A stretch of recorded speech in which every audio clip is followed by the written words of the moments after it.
Talk aktif, obrolan seru, solutif, dan inspiratif.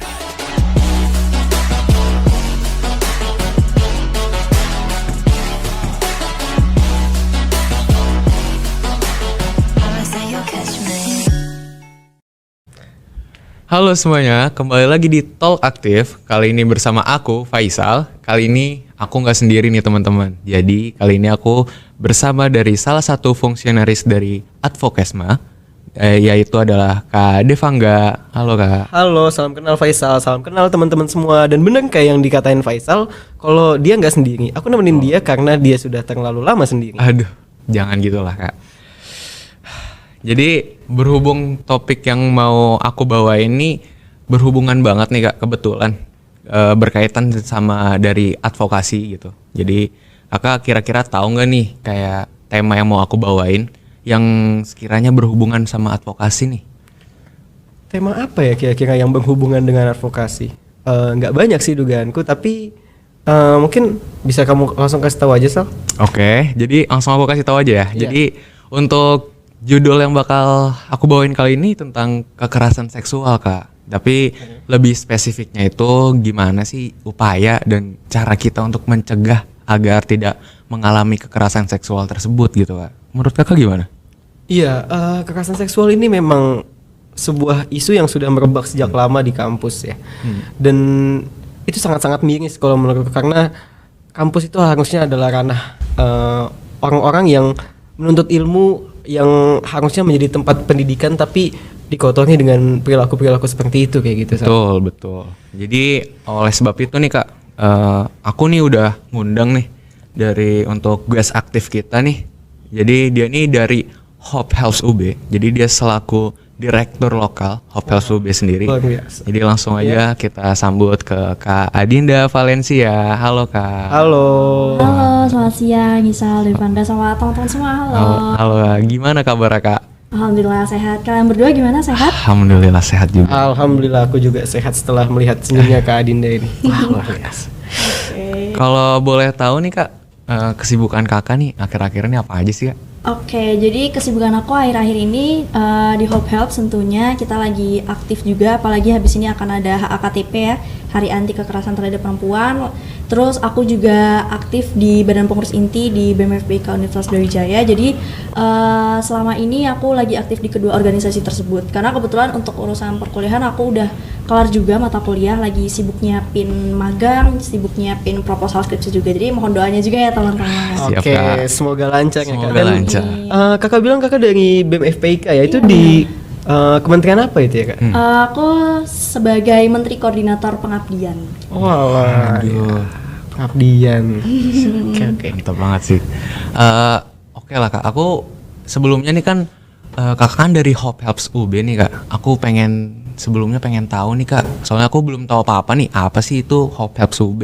Mungkin teman-teman yang di rumah juga belum tahu nih Hope Helps UB ini apa sih Kak? Mungkin bisa. Oke, mungkin nama Hope Health sedikit asing ya buat Iya. teman-teman sekalian. Jadi Hope Health sendiri ini merupakan lembaga pengada layanan dan tanggap pencegahan kekerasan seksual di lingkungan kampus, khususnya Universitas Brawijaya. Dan sejauh ini kita udah ada di 16 kampus tersebar di seluruh Indonesia seperti UI, UGM, ITS, dan untuk saat ini ada di Brawijaya salah satunya.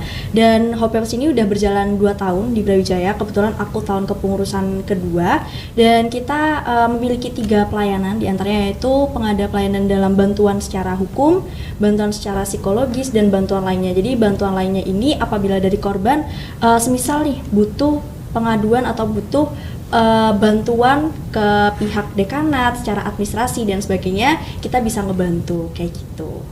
Oh iya. Jadi mungkin sedikit yang bisa aku tarik adalah Hope Helps ini adalah lembaga yang memang mengadvokasikan mahasiswa atau siapapun yang menjadi korban di lingkup kampus kayak gitu. Dan mungkin kalau kita tarik dengan kebijakan Pengtor Nomor 70 tahun 2020, Oke. itu ada pengadaan ULTKSP di tiap-tiap fakultasnya dan Hopelps itu berkolaborasi ya Kak dengan ULTKSP. Kalau berkolaborasi sih enggak, karena kebetulan kalau Hopelps ini lebih ke eksternal kampus, kita sebagai lembaga eksternal kampus. Cuma kita memang nge-reach tiap-tiap BEM yang ada di fakultas. Jadi harapannya apabila nanti mahasiswa-mahasiswa dari tiap fakultas atau sivitas akademika tersebut butuh bantuan ataupun butuh pengawalan untuk refer ke ULTKSP, nanti kita bisa ngebantu kayak gitu. Oh iya. Oke. Jadi gimana Kak? Udah paham belum tentang Hopelps? Aduh, sepertinya aku harus lebih cari tahu lagi nih Sal. Boleh langsung di follow aja mungkin teman-teman atau teman-teman di rumah ya. Oke, nanti akan aku Jadi look it up buat lagi lah. teman-teman yang mau tahu lebih lanjut bisa langsung follow Instagramnya Hopelps UB. Oke.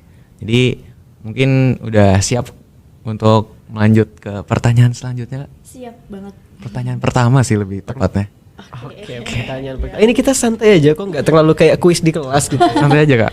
Nggak ada nilai partisipasi keaktifan, nggak ada. Oke, kita mungkin coba ke yang umum dulu.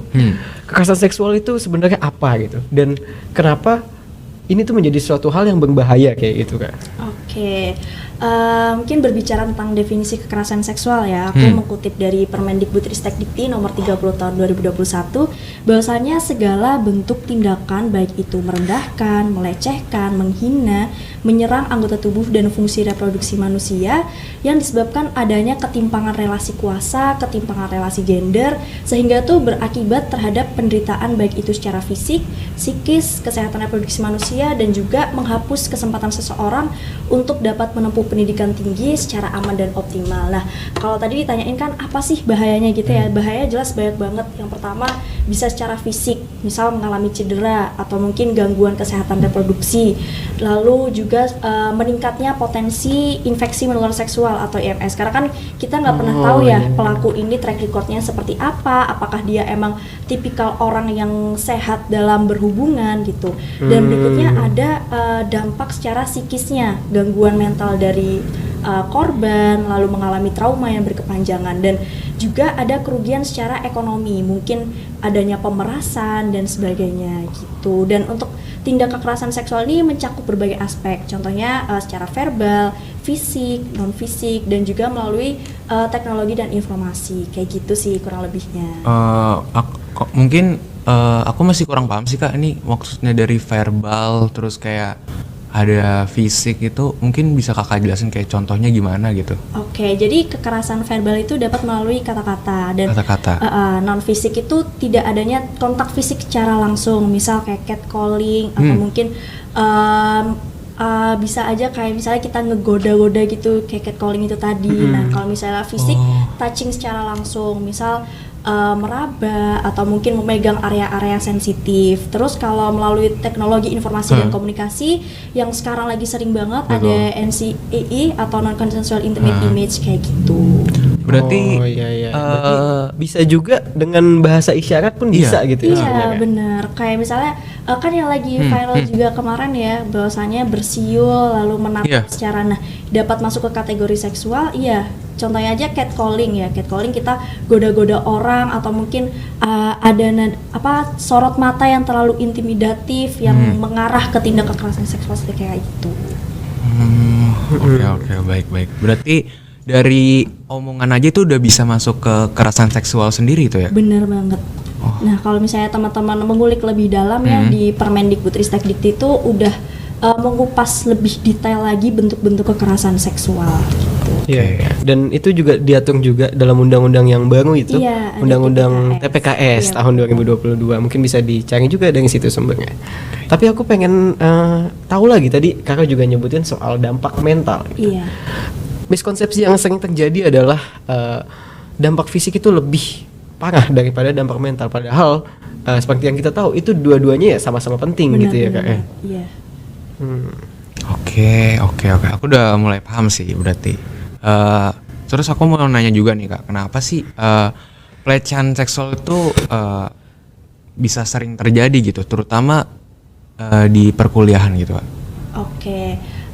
Sebenarnya kekerasan seksual nggak cuma di perkuliahan, tapi banyak banget Iya. peluang yang menimbulkan potensi terjadi kekerasan seksual. Tapi ternyata memang dari Catahu 2021 yang diluncurkan oleh Komnas Perempuan, bahwasanya memang perguruan tinggi ini peringkat 1 terjadinya kekerasan seksual di lingkungan perguruan tinggi, di lingkungan pendidikan. Dan gak cuma itu, ternyata angka korban tertinggi peringkat 1 itu merupakan mahasiswa, dan angka pelaku nomor 2 adalah mahasiswa. Nah, ini membuktikan bahwasanya memang kekerasan seksual ini sangat sering terjadi di lingkungan perguruan tinggi. Nah, kenapa sih kekerasan seksual ini kerap terjadi? Ada 2 penyebab. Di antaranya itu yang pertama, adanya ketimpangan relasi kuasa. Jadi ketimpangan relasi kuasa ini di mana adanya seseorang yang merasa memiliki kedudukan lebih tinggi, memiliki entitlement, sehingga dia merasa paling berkuasa, jadi semena-mena, dan akhirnya menindas orang yang istilahnya ada di bawahnya dia gitu. Contohnya misal atasan dengan stafnya atau dengan karyawannya, atau mungkin dosen dengan mahasiswanya, seperti itu. Dan yang kedua, adanya ketimpangan gender. Karena sekarang ini masih kental banget ya stigma dari masyarakat bahwasanya laki-laki ini lebih kuat nih atau lebih berkuasa nih daripada perempuan. Nah, hal-hal yang kayak gini nih ya, pemikiran-pemikiran yang salah sehingga menimbulkan terjadinya kekerasan seksual di lingkungan sekitar kita, kayak gitu. Tapi kan Kak, aku bukannya kekerasan seksual itu kan memang kerap terjadi di mana saja kan Kak. Betul. Tapi kayak mungkin kenapa bisa di perkuliahan gitu yang lebih parah gitu, sedangkan bukannya kalau di luar itu lebih leluasa nggak sih Kak? Atau Iya, gimana? karena mungkin yang kita ambil tuh miris banget gitu kalau misalnya terjadi di kampus kayak gitu kan. Iya.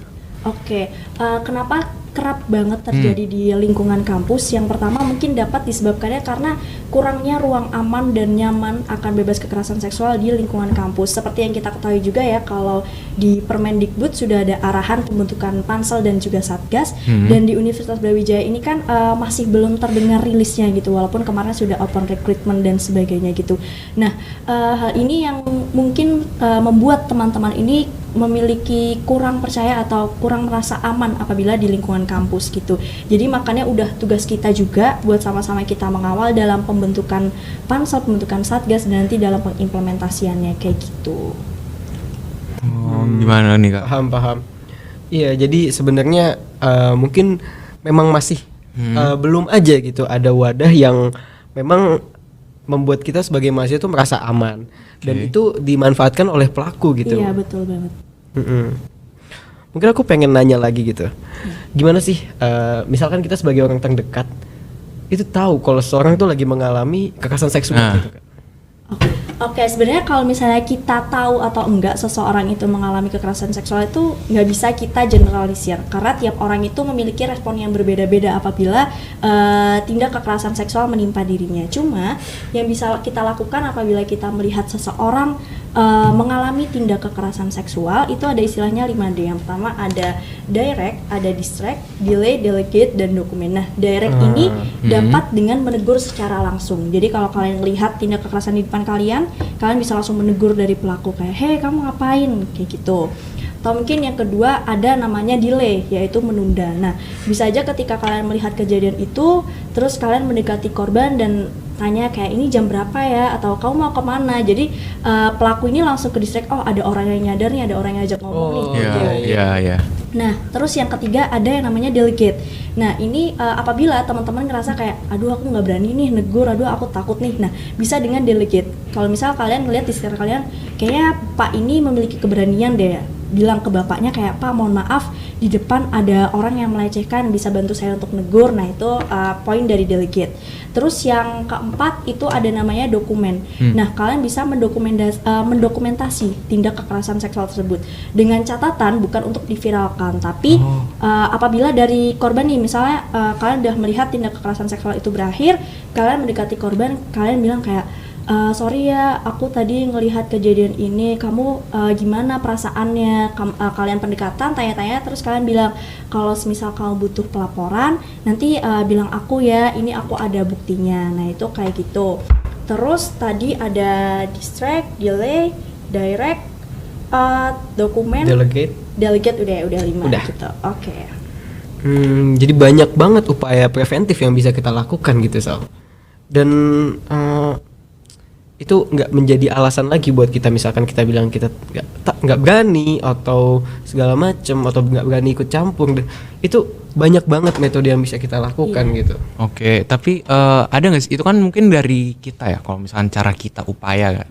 Tapi ada nggak sih kalau dari kita kayak mungkin dari korban dari kerabatnya lah, supaya kita tuh bisa tahu gitu kalau dia nih kayaknya sedang mengalami kekerasan, apakah ada nggak sih? Iya, soalnya kan nggak semua korban itu berani buat speak up gitu. Apa kita harus nunggu dari korbannya itu kayak aku mau cerita gitu, atau ada caranya gitu? Oke.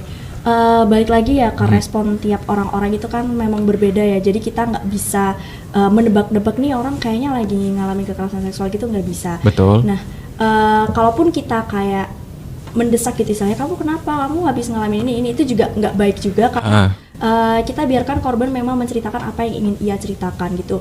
Nah, tapi kalau dari teman-teman ngerasa kayak dia kok beda atau mungkin dia kok lebih murung, nah mungkin bisa melakukan pendekatan tapi nggak langsung serta-merta memojokkan gitu kayak kamu kenapa, kamu harus diginiin ya, kamu harus diginiin. Nah itu nggak baik, malah mengganggu dari korbannya sendiri kayak gitu.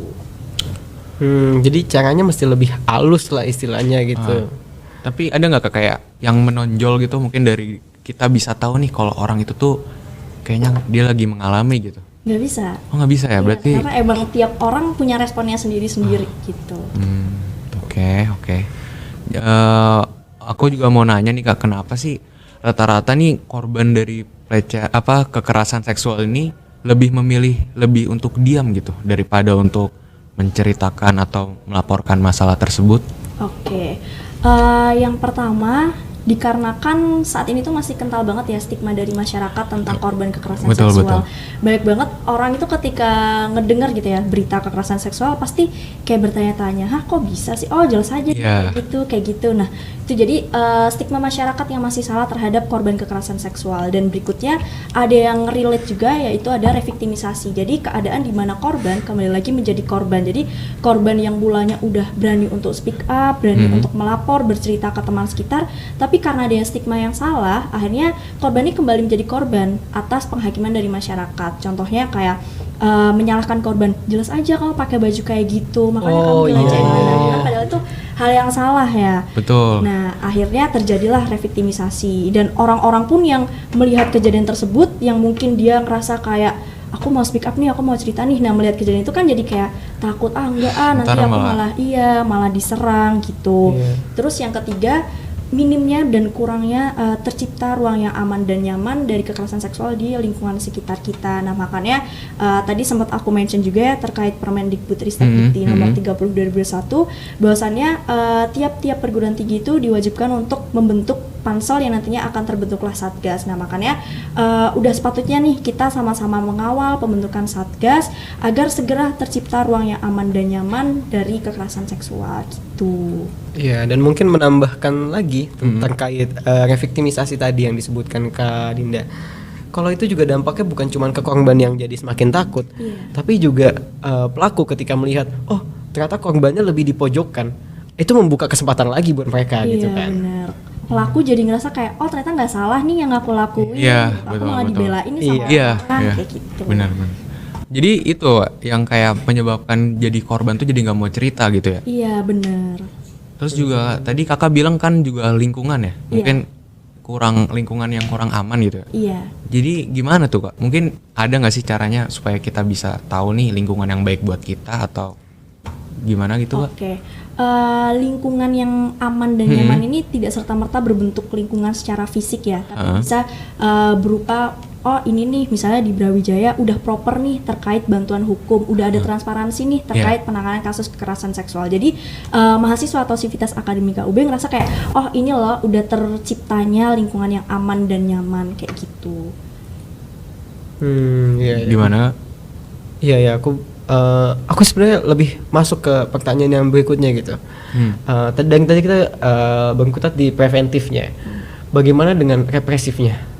Misalkan kita kembali lagi sebagai kerabat, sebagai teman korban, sudah tahu gitu, oh dia terkena dan itu sudah terbuka, orang sudah tahu semua gitu. Itu apa sih yang harus kita lakuin sebagai orang terdekat korban? Oke, sebagai orang terdekat korban ya kalau kita melihat teman kita atau Iya. mungkin kerabat kita mengalami tindak kekerasan seksual dan udah mau cerita, pertama jelas dengerin dulu.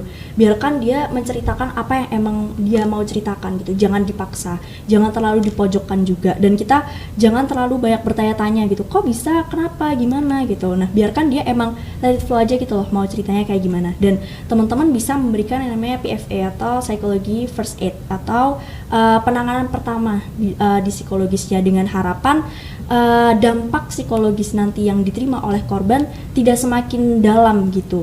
Nah, itu dapat dengan memvalidasi dari perasaan korban, kayak misalnya dia ngerasa aku sedih banget kayak gini. Nah, kalian yang memvalidasi kayak iya kamu berhak sedih kok, aku tahu ini berat banget bagi kamu gitu. Jangan malah dihakimi kayak kamu tuh harusnya nggak gini, kamu tuh harusnya lawan dan sebagainya, karena kita nggak pernah tahu gitu apa yang benar-benar dialami oleh korban. Terus yang berikutnya kita juga nggak boleh menghakimi cerita dari korban, menghakimi apa yang dirasakan oleh korban gitu.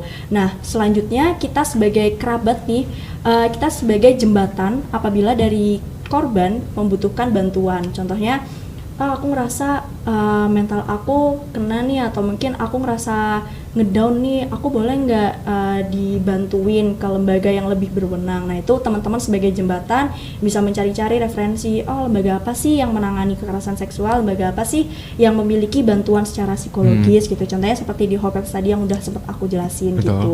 Jadi jangan sampai korban ini merasa sendiri, terus jangan sampai korban ini terus-terusan menyalahkan dirinya sendiri kayak gitu. Oh iya.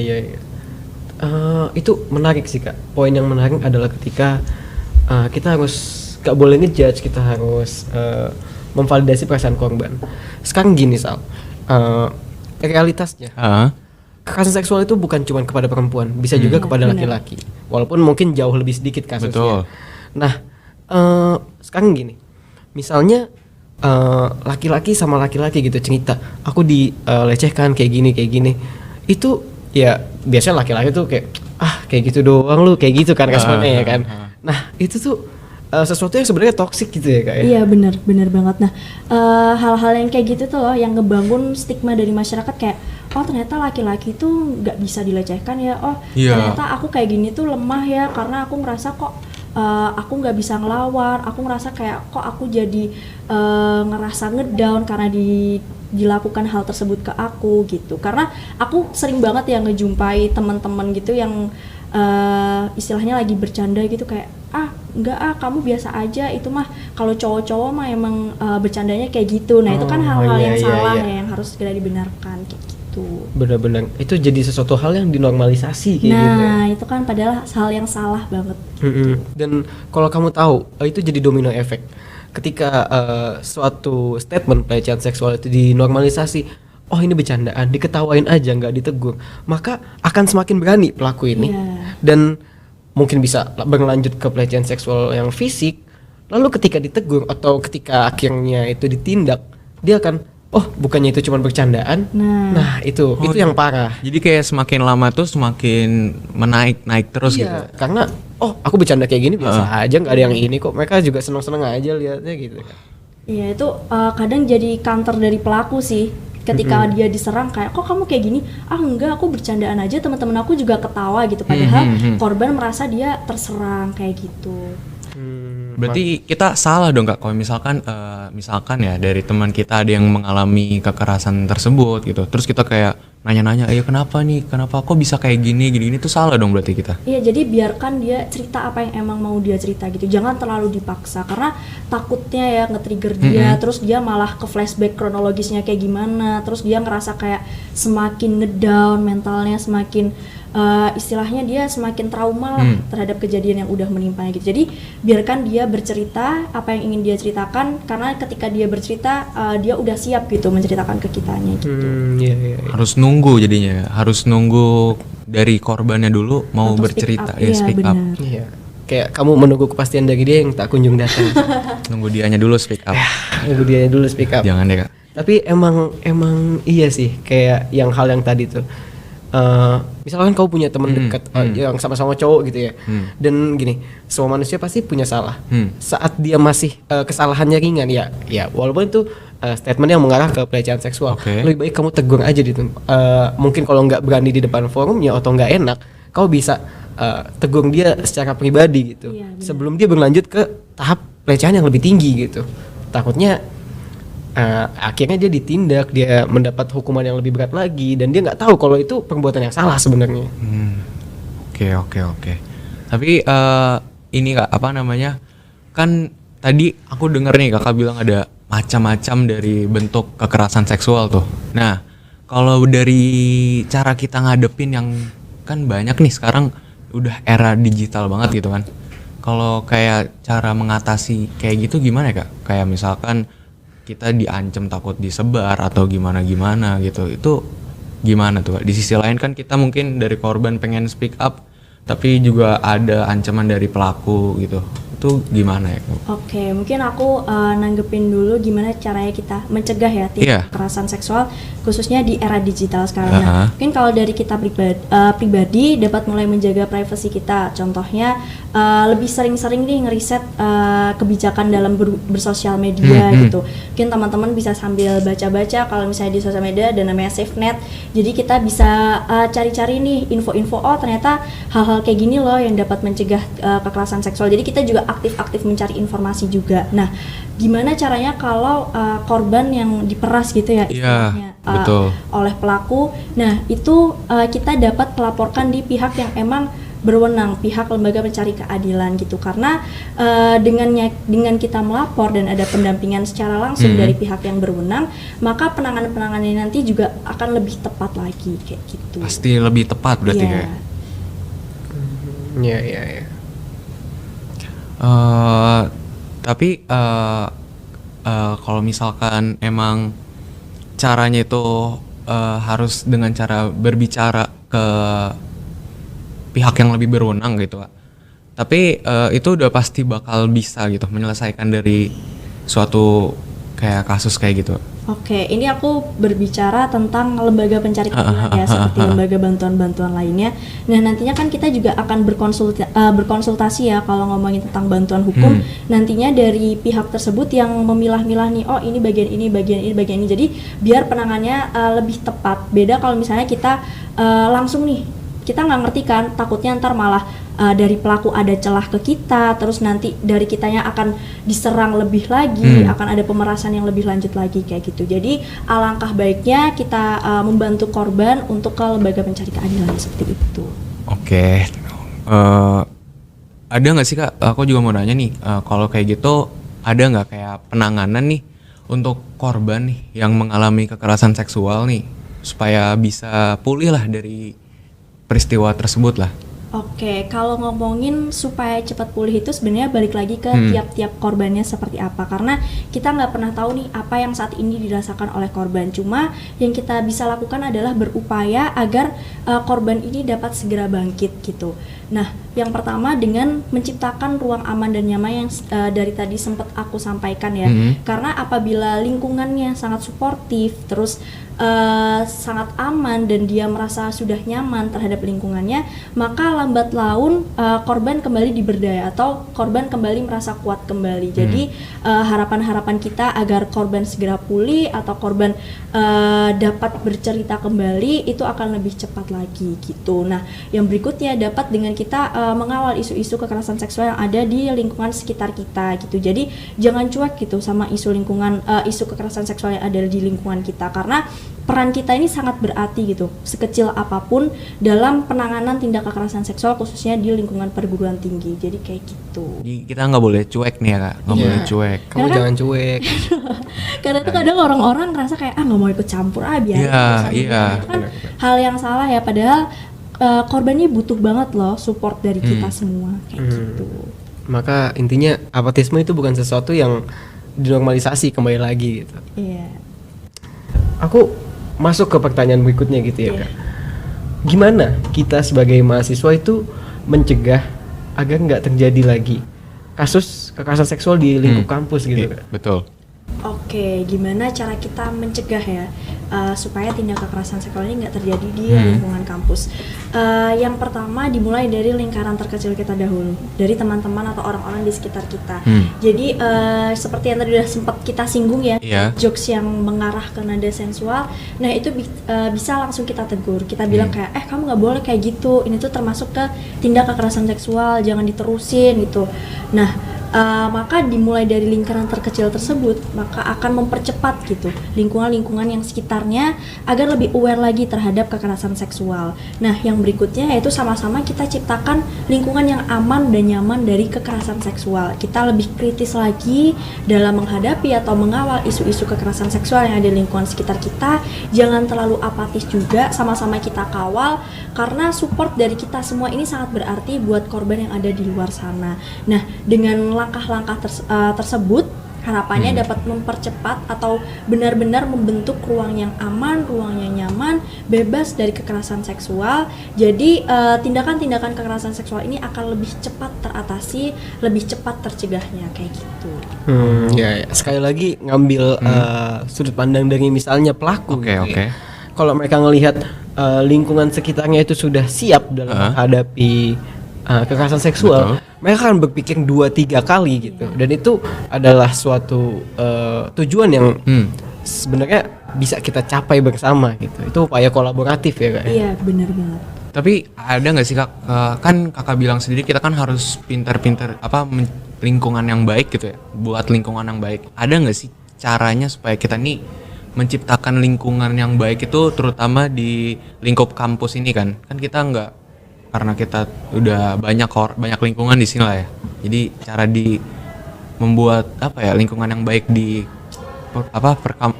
kuliah inilah gimana gitu. Oke. Bisa dengan contoh kecilnya ya, dengan social campaign contohnya. Jadi kita bisa melakukan publikasi atau mungkin kasih info-info ke orang-orang sekitar kita kayak tahu nggak sih kekerasan seksual itu jenisnya ini loh. Nah, hal-hal yang kayak gini ini dapat dikategorikan sebagai kekerasan seksual, kayak gini loh cara pencegahannya dan sebagainya. Jadi kita memberikan informasi tentang kekerasan seksual lebih luas lagi ke orang-orang sekitar kita. Jadi harapannya orang-orang ini semakin aware terhadap kekerasan seksual. Nah, dengan istilahnya terberdayanya manusia akan kekerasan seksual, akan pengetahuan tentang kekerasan seksual maksudnya, jadi diharapkan lingkungan yang aman dan nyaman ini dapat segera terbentuk kayak gitu. Jadi gimana nih Kak?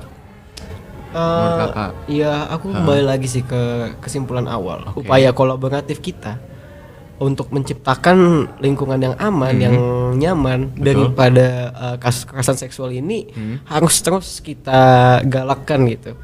Karena ya kayak tadi lagi, kita tuh berusaha untuk mencegah, dan ini adalah salah satu upaya pencegahan yang paling realistis. Betul. Dengan kita sebagai mahasiswa gitu ya, bukan sebagai pembuat kebijakan, bukan sebagai orang yang berwenang, tapi antara sesama kita aja lah gitu, kita suportif gitu. Benar.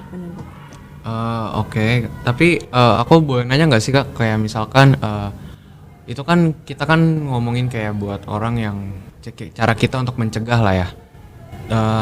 Tapi kalau untuk orang yang sudah mengalaminya gitu, ada nggak sih caranya gitu supaya mungkin dia lebih terbuka kah, atau lebih berani untuk melaporkan atau gimana? Oke. Mungkin upaya kita kalau untuk korban ya.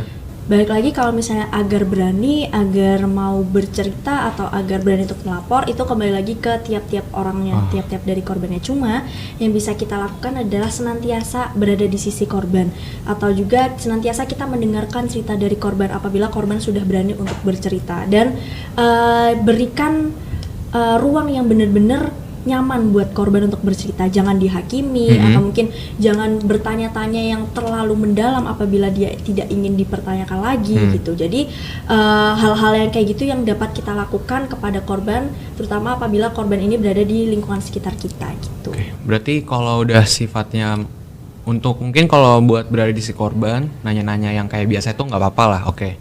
Tapi untuk udah mulai yang mendalam itu lebih baik biar dari korbannya aja nanti yang ngomong. Biarkan dia cerita ketika dia memang udah siap dan mau cerita. Oke. Sebenarnya intinya adalah agar kita peka dan peduli gitu sama orang-orang yang ada di sekitar kita. Jangan kayak kamu nggak peka banget, makanya nggak jadi-jadi. Jangan gitulah kak. Oh ya, jangan dibongkar sini ya. Jangan di sini. Di belakang aja. Di belakang aja.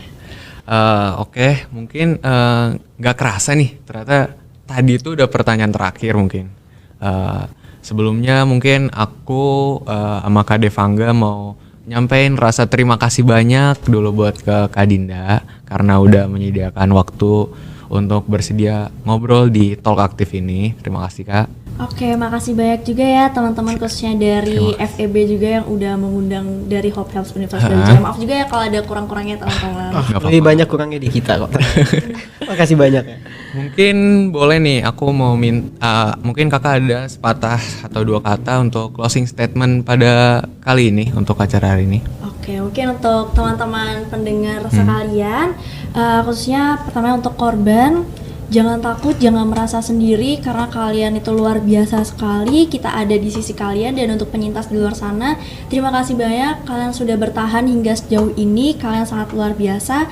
Dan untuk semua orang, mari kita sama-sama kawal, kita sama-sama peduli lagi terhadap lingkungan di sekitar kita agar segera terwujudnya atau terciptanya ruang yang bebas, aman, nyaman dari tindak kekerasan seksual. Mungkin sedikit aja dari Oke, Luar biasa sekali. Mungkin motivasinya ini. sangat memotivasi sekali. Jadi teman-teman jangan lupa ya untuk tadi yang udah disampaikan dari Kak Dinda.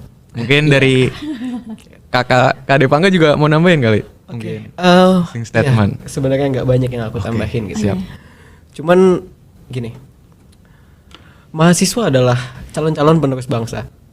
Kampus adalah tempat bagi para mahasiswa ini, para calon penerus bangsa ini untuk menuntut ilmu. Bayangkan mereka berangkat dari rumah untuk menuntut ilmu, tapi sesampainya di sana malah mengalami kasus-kasus kayak gini. Hal-hal yang sebenarnya harusnya nggak mereka rasakan lagi gitu. Kita ini sepatutnya menjadi insan cendekiawan, orang-orang yang memang berintelektual.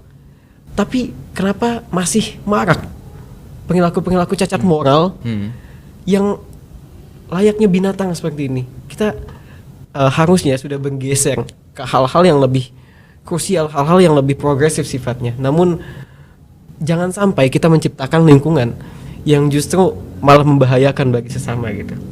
Maka dari itu mari bersama-sama kita membersamai para korban untuk melawan kasus kekerasan seksual dimanapun, kapanpun berada. Oke. Mungkin sekian dari aku. Terima kasih banyak Kak, sangat memotivasi sekali. Untuk saya juga sangat memotivasi. Oke, jadi mulai merasa panas gitu ya. benar. Keren banget dari Kak Devangga sama Kak Dinda juga. Jadi aku mau ngucapin lagi terima kasih banyak untuk telah udah menemani aku lah di Talk Aktif pada kali ini. Dan selanjutnya teman-teman, jadi ya mungkin sekian dari kita semua ya. Iya, sekian dari kami. Apabila banyak kesalahan kata, kami mohon maaf. Betul. Kesalahan adalah milik setan, kesempurnaan hanya milik Tuhan. Kita manusia hanya korban. Betul. Oke, jadi terima kasih teman-teman. Terima kasih. Oke, sampai jumpa. Assalamualaikum. Dadah. Dadah.